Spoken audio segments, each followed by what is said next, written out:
Dancer Tony హ్మ్. ఎలా పరిచయం మీ ఇద్దరికి? అంటే నార్మల్‌గా మాది గోదావరిఖని కదా కాలనీ. అవును. వాళ్ళది కూడా గోదావరిఖని. నార్మల్‌గా తను డాన్సర్. నేను డాన్సర్. అక్కడ ఉండేవాళ్ళు రవి అన్నయ్య అని చెప్పేసి వీళ్ళందరూ ఏం చేసేవాళ్ళంటే, "ఒరేయ్! నీకు కరెక్ట్ పర్సన్ అంటే టోనీరా. ఇలా బాగుండేది మీ ఇద్దరి పేరు చాలా బాగుంటది, చాలా బాగుంటది" అని చెప్పేసి చెప్పేవాళ్ళు. ఎవరు ఈ టోనీ ఇలా బాగుంటదని తర్వాత పరిచయం అయింది. పరిచయంలో అచ్చా, అలా కలవక ముందే మీకు అందరూ అనేవాళ్ళా ఆ! ఇలా? అందరూ అనేవాళ్ళు అక్కడ ఉన్నవాళ్ళు. అంటే నేను చాలా అప్పుడు ఇంకా స్పీడ్ చేసేదాన్ననమాట డాన్స్. ఆహాహా. సో, తన స్పీడ్‌కి, నీ స్పీడ్‌కి చాలా బావుంటదిరా అని చెప్పేవాళ్ళు. మా ఓకే. ఫ్రెండ్ రా ఇలా. డాన్స్ పేరుగా బాగుంటది ఆ! అనుకుంటే నువ్వేమనుకో నిజం పేరేనేసుకున్నావా? అలా ఏం కాదు కానీ, ఆ, ఎవరు ఈయన అనుక అప్పుడు పరిచయం అయిన తర్వాత అలా పరిచయాలయ్యి అలా. అలా లవ్ అయ్యి పెళ్లి జరిగింది. అలా. ఎన్ని ఇయర్స్ లవ్ చేసుకున్నారు నార్మల్గా? నా 8థ్ క్లాస్‌లో అనుకుంటా. 2 ఇయర్స్ అయిందా మొత్తం love? 2 years 2 love. Years love, third ఇయర్లో పెళ్ళి అయిపోయింది. పెళ్లయిపోయింది. పెళ్ళి అయిపోయింది. మరి ఇంత లవ్ చేసుకున్నారు కదా, హ్మ్. బ్రేకప్ అవ్వడానికి ఎందుకు రీజన్? అంటే ఇన్ని 3 ఇయర్స్ లవ్, హ్మ్. సడన్గా ఒక రోజులో బ్రేకప్ హ్మ్. ఎందుకు అలా? ఒక్క రోజులో కాలేదు. అది కొన్ని సిట్యుయేషన్. ఇంకా అలా అలా అలా జరిగిపోయింది. ఫీల్ అయ్యావా? అబ్బా అయ్యాను. అనవసరంగా వదిలేశానే అని. అనవసరంగా వదిలేసానని కాదు కానీ, ఉమ్, బాధపడ్డాను. ఉమ్, చాలా రోజులు బాధపడ్డాను. ఉమ్, ఉమ్, అరే! ఇలా కాకుంటే బాగుండేది. ఇద్దరం బాగుండేవాళ్ళం కదా! ఉమ్. అలా బాధపడ్డాను. అంటే మీ మాటలు వింటుంటే ఎవరి తప్పు లేదు. దిష్టి కొట్టింది మాకు బాగా. అదే, అంటే దిష్టి తగిలితే విడిపోతారా? నిజంగానే విడిపోతారు. నిజంగా విడిపోతారు.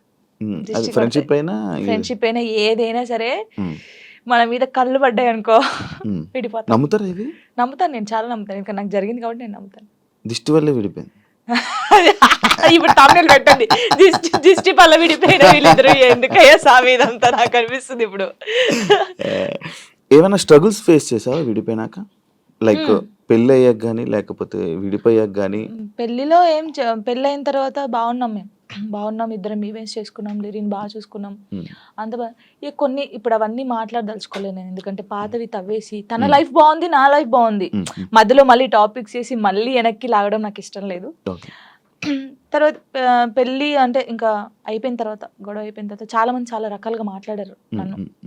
అంటే రోడ్డు మీద నడుచుకుంటూ వెళ్ళేటప్పుడు కానీ చాలా ఇప్పటికీ తప్పట్లేదు అది. ఇంకా లోకంలో మేము ఇద్దరమే ఉన్నాము, మా ఇద్దరికే డైవర్స్ అయిపోయినాయి, వీళ్ళిద్దరే వైఫ్ అండ్ హస్బెండ్స్, ఎవరు విడిపోలేదు అన్నట్టు చేస్తున్నారు జనాలు అయితే. నిజంగా అలా అప్పుడు కూడా అలాగే చేశారు. క్వశ్చన్ చేస్తారా నేను రోడ్డు మీద నడుతుంటే? అప్పుడు చేశారు. అప్పుడు నేను ఇలా వెళ్తుంటే, అరే నేను మొగుడు వదిలేశారంటారా దీన్ని, ఇది ఏం చేసిందోరా. మొగుడు వదిలేశాడు అని చెప్పి అన్నారా? ఇలా వదిలేసిన తర్వాతనే కదా నాకు ఎక్కువ అయిపోయింది. అలా అలా చాలా స్ట్రగుల్స్ పడ్డాను. వాళ్ళందరికీ సారీ. అంటే నా హార్ట్ఫుల్గా నేను సారీ చెప్పుకోవాలి. ఈ టైంలో నేను అగ్రిమెంట్ అయ్యాను కాబట్టి ఒక మంచి ప్రాజెక్ట్తో మేము ముందుకు రావాలి అని, అంటే ప్రేక్షకుల దేవులకు, అంటే వాళ్ళు నన్ను అభిమానించే వాళ్ళందరికీ ఒక పెద్ద బిగ్ సర్ప్రైజ్ తోటి మేము ముందుకు రాబోతున్నాను. అండ్ ప్రొడ్యూసర్స్ కూడా చాలా సారీ అండి. ఒక 8 months తర్వాత నేను బ్యాక్ వచ్చేస్తా. అంతే, నన్ను కొంచెం అర్థం చేసుకోండి. అంటే మీ పేరు చెప్పగానే జనాలకి ఏంటంటే ఒక విషాద గీతాలు ఏంటంటే అదేదో విరహ ప్రేమికుడు, భగ్న ప్రేమికుడు అంటారు కదా, ఆ పాటలే ఎక్కువ వస్తున్నాయి. అంటే మీరు అట్లా సెలెక్ట్ చేసుకుంటున్నారా లేకపోతే వస్తున్నాయి? వస్తున్నాయి అట్లా. అంటే సెలెక్ట్ చేసుకోవడం బ్రాండ్ పడిపోయింది మీకు అట్లా అయిపోయింది. అంతకుముందు స్టార్టింగ్లో ఒక డాన్సర్గా గుర్తించారు, తర్వాత ఒక ఆర్టిస్ట్గా. ఇక రెండు, ఈ టోనీకి ఏది చేసినా డ్యాన్స్ వర్షన్ వచ్చినా వాడు చేయగలుగుతాడు, అండ్ యాక్టింగ్ స్కిల్ కూడా ఉంది, ఇలాంటి బాగా సెట్ అవుతున్నాయి అని చెప్పేసి వాళ్ళు ఓన్ చేసుకొని నాకు ఇవ్వడం జరుగుతుంది. అది నాకు అదృష్టమే చాలా. అంటే రేపు ఎప్పుడైనా వేరే క్యారెక్టర్ అయినా, వేరే మంచి సాంగ్, ఏదో మామూలు ఊపిన సాంగ్ వేరే ఏమైనా వస్తే జనాలు యాక్సెప్ట్ చేయగలరా? అంటే ఒక బ్రాండ్ పడిపోయింది కదా మీకు, ఇట్లా ఎక్కువ ఈ సాంగ్లే, ఏడిపించే సాంగ్లు ఎక్కువ వస్తున్నాయి కదా మీ నుంచి. అంటే నేను ఫస్ట్ డాన్సర్గా డాన్స్ తోటి స్టార్ట్ చేసిన కాబట్టి నన్ను ఏ టైప్గానైనా చూసుకోగలుగుతాను, ఏ జాయినర్లనైనా యాక్సెప్ట్ చేసేస్తున్నారు కాబట్టి నాకు చాలా హ్యాపీ. అంతే, ఇది వీడు చేయలేడు అన్నట్టు లేకుండా రెండు ఈక్వల్గా వాళ్ళు నన్ను యాక్సెప్ట్ చేశారు కాబట్టి నాకు హ్యాపీ. ఓకే, మీ లైఫ్లో చాలా కష్టాలు పడ్డారు మీరు, చాలా అనుభవించున్నారు. సో అన్నిట్లోనూ నెగిటివ్ కామెంట్లు కూడా వస్తే చాలామంది ఏదో అంటుంటారు కదా.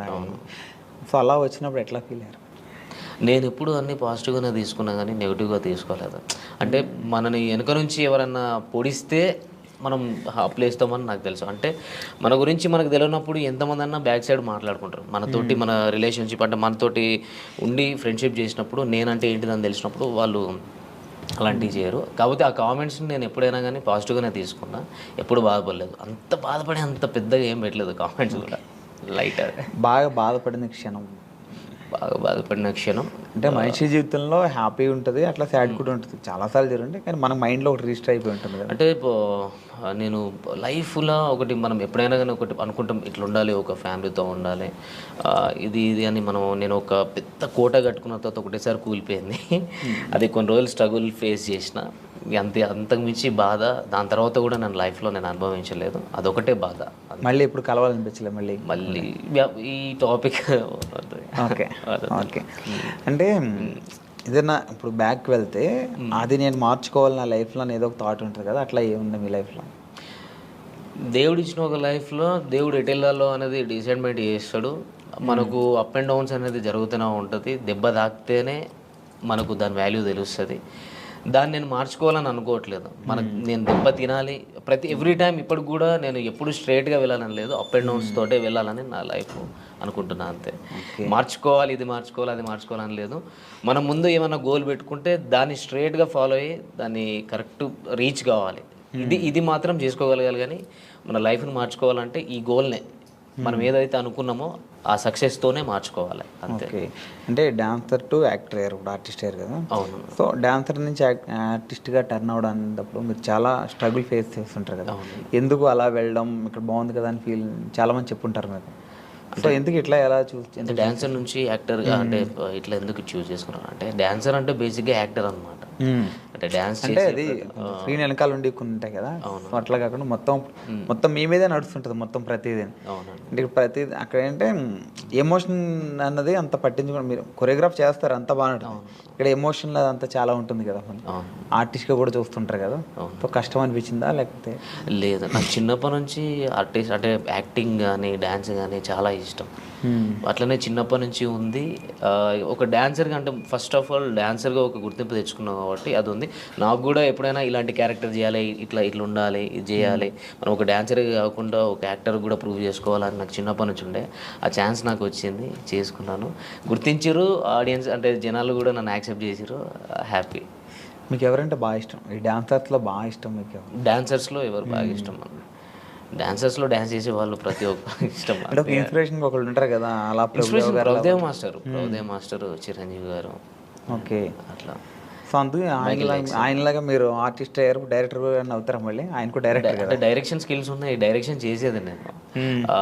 ఏవైబి ఆర్ట్స్ అనే యూట్యూబ్ ఛానల్లో నేను అంతకుముందు 2018లో వర్క్ చేసినప్పుడు అందులో ఒక వరల్డ్ ఫేమస్ లవర్ అని, అప్పుడే world famous lover Vijay Deverakonda గారిది రిలీజ్ అయింది. ఆ టైంలో నేను అదే టైటిల్ మీద వరల్డ్ ఫేమస్ లవర్ అని చెప్పేసి ఒక షార్ట్ ఫిల్మ్ చేసిన. అంటే డైరెక్షన్ కానీ, స్టోరీ రైటింగ్ కానీ, సాంగ్స్ కూడా రాయడం కానీ, ఇవన్నీ నాకు చిన్నప్పటి నుంచి ఇష్టం, ఇంట్రెస్ట్ అంతే. ఇక ఓకే, ఫీల్డ్లోకి రాకముందు ఏం చేసేవారు? అంటే ఈ ఫీల్డ్లో అంటే నేను చిన్నప్పటి నుంచి డ్యాన్సర్ని, అండ్ నా స్టడీ ఇంటర్లోనే స్టాప్ చేసేసిన. ఇంటర్ తర్వాత నాకు డ్యాన్స్ మీద ఇంట్రెస్ట్ కాబట్టి డైరెక్ట్ ఫిల్మ్ ఇండస్ట్రీకి వచ్చేసిన. ఓకే, అంటే ఫ్రెండ్స్ ద్వారా. ఇంటర్ తర్వాత మీకు ఇంట్రెస్ట్ ఉంది, ఇంటర్ తర్వాత ఇక్కడికి వచ్చారు కదా. అవునండి. ఈ ఫిల్మ్ ఇండస్ట్రీకి రావడానికి ముందు, ఈ ఇంటర్ అయిపోయిన తర్వాత మీరు ఎలా రావాలనుకున్నారు? లైన్ ఎక్కడ దొరికింది? అంటే ఫ్రెండ్ ద్వారా మగధీర డే 2 డ్యాన్స్ అని ఉండదు ఆ టైంలో. ఆట అండ్ ఛాలెంజ్, మాటివ్ల challenge and D and Magadheera day 2 dance, ఇప్పుడు 3 జరుగుతూ ఉండే అప్పుడు షూట్స్. ఇది ఛాలెంజ్ అనేది మాటివ్లో వచ్చేది, డి అనేది ETV, Magadheera day 2 dance Zee తెలుగులో వచ్చేది. మా ఫ్రెండ్ వచ్చేసి రెగ్యులర్గా చేసేవాడు అందులో.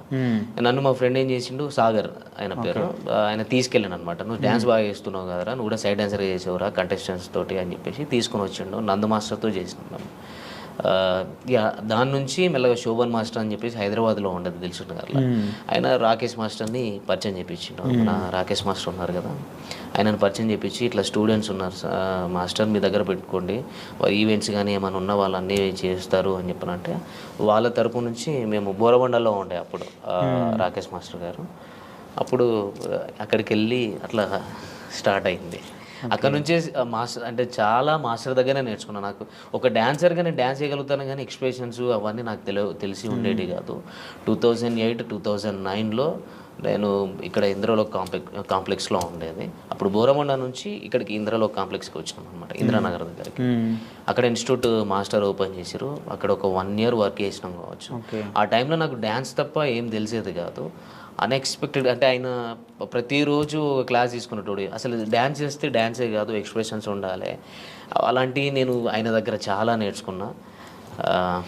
ఇప్పుడు మన మధ్యలో లేరు కాబట్టి, అండ్ ఆయన తరపు నుంచే నేను యాక్టింగ్ అనేది కొంచెం నేను చూస్ చేసుకున్నా. ఇట్లా ఉంటుంది ఇది ఉంటుందని ఒక డాన్సర్గా నేను తెలుసుకున్నది ఆయన దగ్గరనే, రాకేష్ మాస్టర్ దగ్గరనే.